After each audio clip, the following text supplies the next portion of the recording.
नमस्कार, मैं हूं सत्यपाल और आप देख रहे हैं CWB हिंदी न्यूज। शक संवत 1945 विक्रम संवत 2080 आज माघ मास के शुक्ल पक्ष की तृतीया तिथि और दिन सोमवार है। तदनुसार अंग्रेजी तारीख 12 फरवरी सन 2024। सबसे पहले आज के मुख्य समाचार। जिला न्यायालय गुरुग्राम में आज चपरासी और प्रोसेस सर्वर के पदों पर भर्ती 8वीं पास कर सकते हैं आवेदन। नरेंद्र मोदी ने रेवाड़ी से रखा राष्ट्रीय राजनीति में कदम, फिर यहीं से ठोकेंगे ताल। हरियाणा सरकार ने लॉन्च की छात्र परिवहन योजना, स्कूली बच्चों को मिलेंगे ये फायदे, बताएंगे पूरी अपडेट। पूर्व सीएम भूपेंद्र सिंह हुड्डा बोले, हरियाणा में सरकार आई तो युवाओं को 2 लाख पक्की नौकरी, तो वहीं बुजुर्गों को 6,000 रुपए पेंशन मिलेगी। होडल की अनाज मंडी में कांग्रेस की जन आक्रोश रैली को किया संबोधित। कन्या भ्रूण हत्या की सूचना पर मिलेगा 1 लाख रुपए का इनाम। हरियाणा सरकार ने किया ऐलान, नाम गुप्त रहेगा। 1,000 लड़कों पर 916 लड़कियां। हरियाणा में 20,000 शिक्षकों की होगी भर्ती। ऑनलाइन ट्रांसफर नीति के तहत जल्द होंगे तबादले। भारतीय सेना में अग्निवीर बनने का युवाओं के पास सुनहरा अवसर, बताएंगे पूरी अपडेट। हरियाणा में किसान आंदोलन को लेकर पंजाब की सीमाएं सील। दिल्ली व चंडीगढ़ जाने के लिए इन रूटों का करें इस्तेमाल। हरियाणा में हरियाणा SSC हेडक्वार्टर पर कैंडिडेट्स का डेरा। ग्रुप C में कम नंबर वालों के सिलेक्शन का आरोप, जांच के लिए 4 मेंबरी कमेटी बनाई। हरियाणा में HCS एग्जाम, 6 जिलों में 317 सेंटरों पर 88,000 युवाओं ने दी परीक्षा। गलत उत्तर देने वालों के कटेंगे 0.25 अंक।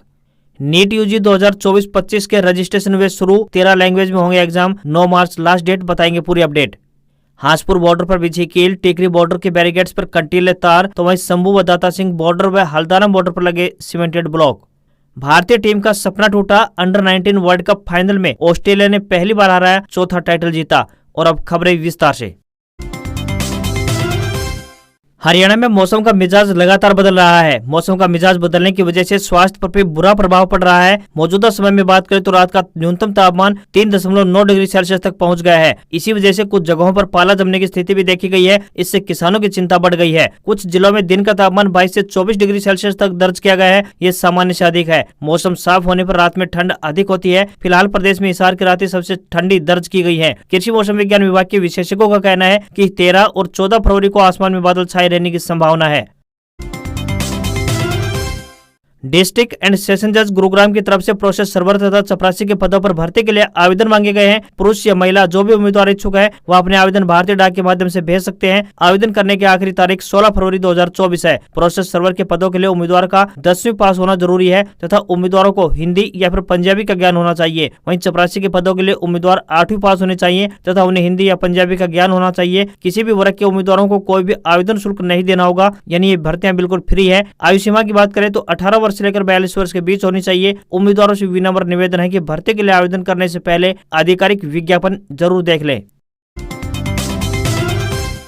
हरियाणा के जिला रेवाड़ी में एम्स की आधारशिला रखने के लिए प्रधानमंत्री श्री नरेंद्र मोदी 16 फरवरी को आएंगे। 2024 के चुनाव से पहले नरेंद्र मोदी ने एक बार फिर हरियाणा और राजस्थान के वोटरों को एक साथ लुभाने के लिए रेवाड़ी को चुना है। 2024 के लोकसभा चुनाव से पहले एम्स के शिलान्यास के बहाने एक बार फिर से प्रधानमंत्री नरेंद्र मोदी का रेवाड़ी में कार्यक्रम फाइनल होते ही केंद्रीय राज्य मंत्री राव इंद्रजीत सिंह के नेतृत्व में भाजपा नेता और कार्यकर्ता तैयारियों में जुट गए हैं। देश का 22वां एम्स रेवाड़ी के माजरा गाँव में 210 एकड़ जमीन पर बनाया जाएगा। इससे दक्षिण हरियाणा और राजस्थान के लोगों को फायदा पहुंचेगा। करीब 1300 करोड़ रुपए की लागत से बनने वाले एम्स में 750 बेड का अस्पताल, 100 सीटों वाला MBBS medical college, 25 super speciality OPD और एक नर्सिंग कॉलेज की सुविधा भी उपलब्ध होगी। विवादों के कारण निर्माण में देरी के कारण 5 साल में एम्स का अनुमानित बजट तकरीबन 400 करोड़ रुपए बढ़ गया है। मुख्यमंत्री मनोहर लाल खट्टर ने 2015 की बावल रैली में एम्स की घोषणा की थी। अब मंत्री राव इंद्रजीत सिंह और मुख्यमंत्री मनोहर लाल खट्टर के प्रयासों से PMO ने शिलान्यास के लिए 16 फरवरी का दिन तय किया है। हरियाणा के मनोहर सरकार ने सरकारी स्कूलों में पढ़ने वाले बच्चों को बड़ी सौगात दी है। प्रदेश सरकार ने शिक्षा के स्तर में सुधार करने के उद्देश्य से मुख्यमंत्री छात्र परिवहन योजना की विधिवत रूप से शुरुआत कर दी है। हरियाणा शिक्षा विभाग के एक अधिकारी ने बताया कि इस योजना के शुरू होने के बाद दूर दराज से आने वाले स्कूल के विद्यार्थियों को परिवहन का लाभ मिलेगा। इस योजना की शुरुआत से घर से स्कूल आने और स्कूल से घर जाने की सुविधा मिलेगी। ये योजना फिलहाल हर एक जिले के एक ब्लॉक से शुरू की गई है। आज से यानी सोमवार से इस योजना का लाभ मिलना शुरू हो जाएगा। इस योजना से जहां बच्चों को स्कूल तक आवागमन में आसानी होगी तो वहीं उनका सफर भी सुरक्षित रहेगा।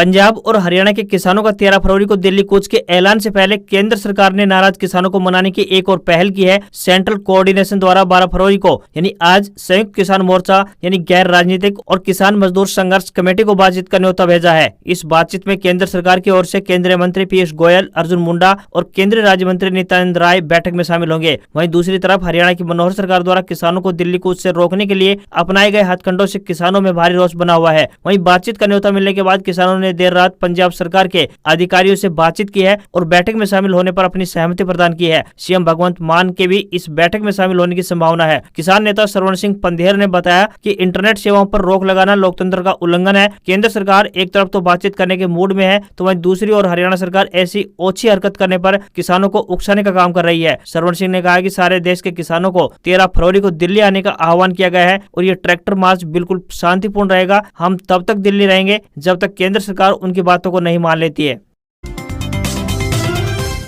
हरियाणा में गठबंधन सरकार बने करीब 4.5 साल बीत गए हैं। चुनाव भी नजदीक आ रहे हैं। गठबंधन सरकार का 4.5 साल का कार्यकाल लोकसभा चुनाव के लिए बीजेपी की क्या तैयारी है, हरियाणा सरकार का शिक्षा और वन विभाग कैसे काम कर रहा है, इन सभी सवालों के जवाब हरियाणा के शिक्षा मंत्री कंवरपाल गुर्जर ने दिए हैं। उन्होंने कहा कि कुछ स्कूल ऐसे हैं जिनका निर्माण 50 साल पहले हुआ था। उन स्कूलों के भवन भी खस्ता हाल होंगे, फिर बिल्डिंग गिरानी पड़ेगी और नई बिल्डिंग बनानी पड़ेगी। तो यह एक सतत प्रक्रिया है जो जारी रहेगी। जहाँ तक शिक्षकों की कमी की बात है तो मैं इसे स्वीकार करता हूँ, वास्तव में शिक्षकों की कमी है। इसके लिए हमने प्रयास भी तेज कर दिया है। हम शिक्षकों की भर्ती करने जा रहे हैं। हम नए सत्र में बच्चों को शिक्षक भी मुहैया करवाएंगे और तकरीबन 20,000 शिक्षकों की नई भर्ती करने जा रहे हैं। जहां तक ऑनलाइन ट्रांसफर की बात है तो यह सिर्फ जेबीटी शिक्षकों के लिए है। हमने उसे अंतिम रूप दे दिया है और जिलों का निर्धारण कर लिया है। हमने इस विषय पर मुख्यमंत्री से भी चर्चा की है कि जेबीटी शिक्षकों के तबादले जल्द किए जाएं, क्योंकि आचार संहिता भी लग सकती है। हमारा प्रयास है कि आचार संहिता लागू होने से पहले हम उन्हें पहले स्टेशन दे दें। एक बार आचार संहिता लगने के बाद हम उनका ट्रांसफर नहीं कर सकते। भारतीय सेना में अग्निवीर बनने का युवाओं के पास सुनहरा अवसर है। ऐसा इसलिए क्योंकि भर्ती के लिए आवेदन आमंत्रित किए गए हैं। रोहतक स्थित सेना भर्ती कार्यालय के भर्ती निदेशक दीपक कटारिया ने बताया कि भारतीय सेना अग्निवीर योजना के तहत वर्ष 2024-25 के लिए सेना में भर्ती प्रक्रिया शुरू होने वाली है। इच्छुक युवक युवतियों की उम्र 17.5 से 21 वर्ष होनी चाहिए। इससे कम या ज्यादा उम्र के उम्मीदवार पात्र नहीं होंगे। इस बात पर भी ध्यान दिया जाना जरूरी है कि अग्निवीर तकनीकी पदों के लिए चयनित विषयों में ITI उत्तीर्ण उम्मीदवारों को प्राथमिकता दी जाएगी। कटारिया ने बताया कि रोहतक, सोनीपत और पानीपत जिलों के अभ्यर्थी 13 फरवरी से लेकर 22 मार्च तक पंजीकरण करा सकते हैं। इसमें पुरुष वर्ग में Agniveer general duty, Agniveer technical, Agniveer clerk, store keeper व टेक्निकल और अग्निवीर ट्रेडमैन के पदों पर भर्ती की जानी है। जबकि महिला वर्ग में महिला सैन्य पुलिस, सैन्य नर्सिंग सहायक और कांस्टेबल फॉर्म भर्ती की जाएगी। सभी पात्र युवा joinindianarmy.nic.in पर पंजीकरण करा सकते हैं। अग्निवीर भर्ती प्रक्रिया में एक बड़ा बदलाव किया गया है, जिसके पहले चरण में 22 अप्रैल से ऑनलाइन प्रवेश परीक्षा आयोजित की जाएगी। वहीं दूसरे चरण में ऑनलाइन परीक्षा में मेरिट के आधार पर चयनित उम्मीदवारों को भर्ती में भाग लेने के लिए बुलाया जाएगा। पंजाब और हरियाणा के किसानों के 13 फरवरी को दिल्ली कूच को देखते हुए हरियाणा सरकार ने सभी बॉर्डर सील कर दिए हैं। चंडीगढ़ से दिल्ली की ओर आने वाले सभी सीमाओं पर बैरिकेडिंग कर नाकाबंदी शुरू कर दी है। फिलहाल चंडीगढ़ जाने के लिए एक लेन खुली रखी गई है। वहीं अंबाला में सेक्टर 10 स्थित राजीव गांधी खेल स्टेडियम को अस्थायी जेल बना दिया गया है, ताकि किसानों की गिरफ्तारी होने पर यहाँ लाया जा सके। किसान आंदोलन को देखते हुए हरियाणा सरकार ने 11 फरवरी की सुबह 6 बजे से लेकर 13 फरवरी की रात 12 बजे तक सूबे के 7 जिलों अंबाला, कुरुक्षेत्र, कैथल, जींद, सिरसा, फतेहाबाद और हिसार में इंटरनेट सेवा पर रोक लगा दी गई है। हालांकि इस दौरान ब्रॉडबैंड और लीज लाइन का इंटरनेट चलता रहेगा। दिल्ली से चंडीगढ़ जाने वाले वाहनों के लिए सोनीपत, पानीपत, करनाल, इंद्री, लाडवा या फिर करनाल, कुरुक्षेत्र, उमरी चौक, लाडवा, रादौर, यमुनानगर, NH 344A, मुलाना, शहजादपुर, बरवाला, पंचकुला होते हुए चंडीगढ़ जा सकते हैं। इसके अलावा कुरुक्षेत्र, शाहबाद, साहा, शहजादपुर, पंचकुला होते हुए भी चंडीगढ़ जा सकते हैं। हिसार से चंडीगढ़ जाने वाले वाहन बरवाला, नरवाना, कैथल, चीका, पटियाला होकर चंडीगढ़ जा सकते हैं। इसके अलावा नारनौल, दिल्ली व रोहतक से चंडीगढ़ जाने वाले वाहन NH 152D पेहवा कट से नीचे उतरकर चीका, पटियाला, चंडीगढ़ जा सकते हैं। आमजन किसी भी असहज परिस्थिति में डायल 112 यानी 112 पर संपर्क करके सहायता प्राप्त कर सकते हैं।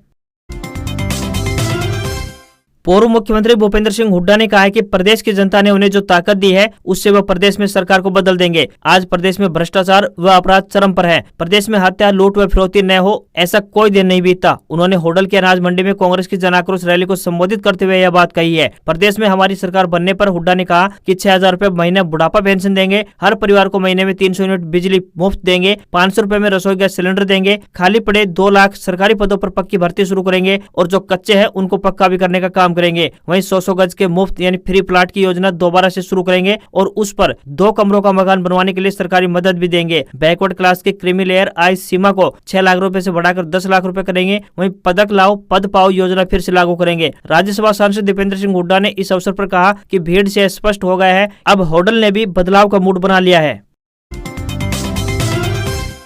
पंजाब के किसानों द्वारा दिल्ली कूच की तारीख 13 फरवरी नजदीक आते ही प्रदेश सरकार व प्रशासन अलर्ट मोड में आ गए हैं। किसानों का हरियाणा प्रवेश रोकने के लिए फतेहाबाद के हांसपुर बॉर्डर पर सड़क पर कीलें लगा दी गई हैं। 2020-21 के आंदोलन में हॉटस्पॉट बने बहादुरगढ़ के टीकरी बॉर्डर पर कटीले तार लगे बैरिकेड्स लगा दिए गए हैं। पंजाब से लगते जींद के दाता सिंह वाला, कैथल के टटियाना, अंबाला के शंभू बॉर्डर पर भी सीमेंटेड ब्लॉक व बैरिकेड्स लगाकर बंद कर दिया गया है। वहीं प्रदेश में 12 जिले में धारा 144 लागू की गई है तथा 7 जिलों में 13 फरवरी तक इंटरनेट सेवा को बंद कर दिया गया है। वहीं फतेहाबाद, सिरसा, जींद, कैथल, अंबाला, रोहतक व सोनीपत सहित प्रदेश के अलग अलग जिलों में पैरामिलिट्री फोर्स की 13 कंपनियां तैनात की जा चुकी हैं। लोगों से कानून व्यवस्था बनाए रखने में सहयोग की अपील करने के साथ अशांति फैलाने वालों को कार्रवाई की चेतावनी भी दी जा रही है। आदेशों की अवहेलना करने वालों को कार्रवाई की चेतावनी देने के साथ साथ कानून व्यवस्था बनाए रखने में सहयोग का आह्वान किया गया है। हरियाणा से भाजपा ने राज्यसभा कैंडिडेट के नाम का ऐलान कर दिया है। यहां से सुभाष बराला राज्यसभा जाएंगे। सीएम मनोहर लाल खट्टर लगातार उनके नाम की पैरवी कर रहे थे। वह इसको लेकर पिछले कुछ दिनों से दिल्ली जा रहे थे। इसमें जातीय समीकरण से भी जोड़कर देखा जा रहा है। भाजपा ने हाल ही में जाट समुदाय से ओपी धनखड़ को प्रदेश अध्यक्ष पद से हटाकर नायब सिंह सैनी को बना दिया था। इसके बाद जाट समुदाय के प्रतिनिधित्व को देखते हुए बराला को राज्यसभा भेजा जा रहा है। सुभाष बराला 2014 से 2020 तक हरियाणा के भाजपा अध्यक्ष रह चुके हैं। हरियाणा सरकार द्वारा कन्या भ्रूण हत्या रोकने व करवाने वालों की सही सूचना देने वालों को स्वास्थ्य विभाग की ओर से 1 लाख रुपए तक का कैश प्राइज दिया जाएगा। ऐसी सूचना देने वाले व्यक्ति का नाम विभाग द्वारा गुप्त रखा जाएगा। इस प्रकार प्रशासन व सरकार की ओर से कन्या भ्रूण हत्या की रोकथाम के लिए उचित और कारगर कदम उठाए जा रहे हैं। पहली बार गर्भधारण पूर्व लिंग चयन और प्रसव पूर्व लिंग निर्धारण संबंधी जुर्म करने पर 3 साल तक की कैद और 10,000 रुपए जुर्माना किया जाता है। इसके बाद दोबारा जुर्म करने पर 5 साल कैद और 50,000 रुपए जुर्माने का प्रावधान रखा गया है। 2023 में प्रति 1,000 लड़कों पर 916 लड़कियों का जन्म दर्ज किया गया है, जबकि 2022 में 917 था। वहीं राष्ट्रीय स्तर की तुलना में भी हरियाणा का लिंगानुपात काफी पीछे है। राष्ट्रीय औसत 933 है। कम होते लिंगानुपात पर सरकार गंभीर है। सरकार की ओर से सभी उपायुक्तों को निगरानी बढ़ाने और नजर बढ़ाने के निर्देश जारी किए गए हैं। केंद्र की मोदी सरकार ने टोल प्लाजा पर भुगतान वसूली की एक नई तकनीक लागू करने की तैयारी कर ली है। राष्ट्रीय राजमार्गों पर अब टोल वसूली के लिए फास्टैग की जगह अब जीपीएस सिस्टम आधारित टोल संग्रहण प्रणाली लाने का फैसला किया गया है। लोकसभा चुनाव से पहले यानी अप्रैल 2024 से यह बड़ा बदलाव देखने को मिलेगा। नई प्रणाली टोल प्लाजा को खत्म कर देगी और वाहनों को टोल टैक्स का भुगतान करने के लिए रुकने की आवश्यकता नहीं होगी। यह प्रणाली स्वचालित नंबर प्लेट पहचान तकनीक का इस्तेमाल करेगी। हाईवे पर स्थापित सीसीटीवी कैमरे वाहनों की नंबर प्लेट को स्कैन करेंगे और उन्हें एक डेटाबेस से जोड़ेंगे। यह डेटाबेस वाहन के मालिक के बैंक अकाउंट से जुड़ा हुआ होगा। वाहन द्वारा तय की गई दूरी के आधार पर टोल शुल्क स्वचालित रूप से बैंक अकाउंट से काट लिया जाएगा। इस प्रणाली के लागू होने से टोल प्लाजा पर ट्रैफिक जाम से निजात मिलेगी। इसके अलावा यह प्रणाली पारदर्शी होगी और टोल चोरी को रोकने में मददगार साबित होगी। हरियाणा में ग्रुप सी कैंडिडेट ने हरियाणा स्टाफ सिलेक्शन कमीशन यानी HSSC के पंचकुला स्थित हेडक्वार्टर के बाहर डेरा डाला हुआ है। 7 फरवरी से युवा दिन रात अपनी ज्वाइनिंग की मांग कर रहे हैं। उनका कहना है कि वह इसे लेकर कमीशन के चेयरमैन एवं अधिकारियों से मिल चुके हैं, लेकिन अब तक कोई हल नहीं निकला है। उधर पंजाब एंड हरियाणा हाईकोर्ट के निर्देश के बाद आवेदकों की जाँच के लिए 4 मेंबरी कमेटी का गठन किया गया है। अधिकारियों का कहना है कि सोमवार से कमेटी जाँच शुरू करेगी। इसमें लगभग 1 हफ्ते का समय लगेगा। वहीं हरियाणा में ग्रुप सी के 10,223 पदों पर अब तक 8,500 युवाओं को ज्वाइनिंग लेटर जारी किए जा चुके हैं। फायर ऑपरेटर की नियुक्तियों को होल्ड पर रखा गया है। हरियाणा एसएससी ने अब ज्वाइनिंग से पहले होने वाले मेडिकल प्रोसेस को बंद कर दिया है। दूसरी भर्तियों के रिजल्ट आने पर मेडिकल प्रोसेस शुरू की जाएगी। प्रदर्शन के चलते आयोग के दफ्तर के बाहर भारी पुलिस बल तैनात किया गया है। नेशनल टेस्टिंग एजेंसी यानी एनटीए ने 9 फरवरी से national eligibility cum entrance test undergraduate यानी नीट यूजी 2024 के लिए रजिस्ट्रेशन की प्रक्रिया शुरू कर दी है। एलिजिबिलिटी कैंडिडेट इसकी ऑफिशियल वेबसाइट neet.ntaonline.in पर जाकर अपना रजिस्ट्रेशन कर सकते हैं। नीट यूजी एग्जाम के लिए अप्लाई करने वाले स्टूडेंट्स को किसी भी मान्यता प्राप्त बोर्ड से 12वीं पास होना जरूरी है। ये क्लास फिजिक्स, केमिस्ट्री, बायोलॉजी या बायोटेक्नोलॉजी सब्जेक्ट से पास की हुई होनी चाहिए। अगर इंग्लिश एडिशनल सब्जेक्ट के तौर पर है तो भी अप्लाई कर सकते हैं। इस साल बोर्ड एग्जाम में बैठ रहे कैंडिडेट्स भी फॉर्म भर सकते हैं, लेकिन एडमिशन के समय तक एग्जाम का रिजल्ट आ जाना चाहिए और 12वीं मिनिमम 50% मार्क्स के साथ पास होना चाहिए। इसके लिए एज लिमिट की बात करें तो 17 साल तय की गई है। नीट यूजी 2024 का एग्जाम 13 लैंग्वेज में लिया जाएगा। फीस का भुगतान भी ऑनलाइन मोड में किया जाएगा। यह फॉर्म 9 मार्च 2024 शाम 5 बजे तक भरा जा सकता है, जबकि फीस भरने की लास्ट डेट की बात करें तो 9 मार्च 2024 रात 11:50 तक रहेगी। नीट यूजी का एग्जाम 5 मई 2024 को होगा। वहीं रिजल्ट की डेट 14 जून 2024 है। रजिस्ट्रेशन के लिए neet.ntonline.in पर लॉगिन कर सकते हैं। फीस की बात करें तो जनरल कैंडिडेट के लिए 1700 रुपए, वहीं ईडब्ल्यूएस, ओबीसी व एनसीएल कैंडिडेट के लिए 1600 रुपए, वहीं SC ST, फिजिकल हैंडीकैप्ड व थर्ड जेंडर के लिए 1000 रुपए फीस तय की गई है। आज खबरों में बस इतना ही। देखते रहिए आपका अपना हरियाणा का सबसे बेहतरीन news channel CWB Hindi news. नमस्कार। इसी आशा के साथ आपका दिन शुभ रहे।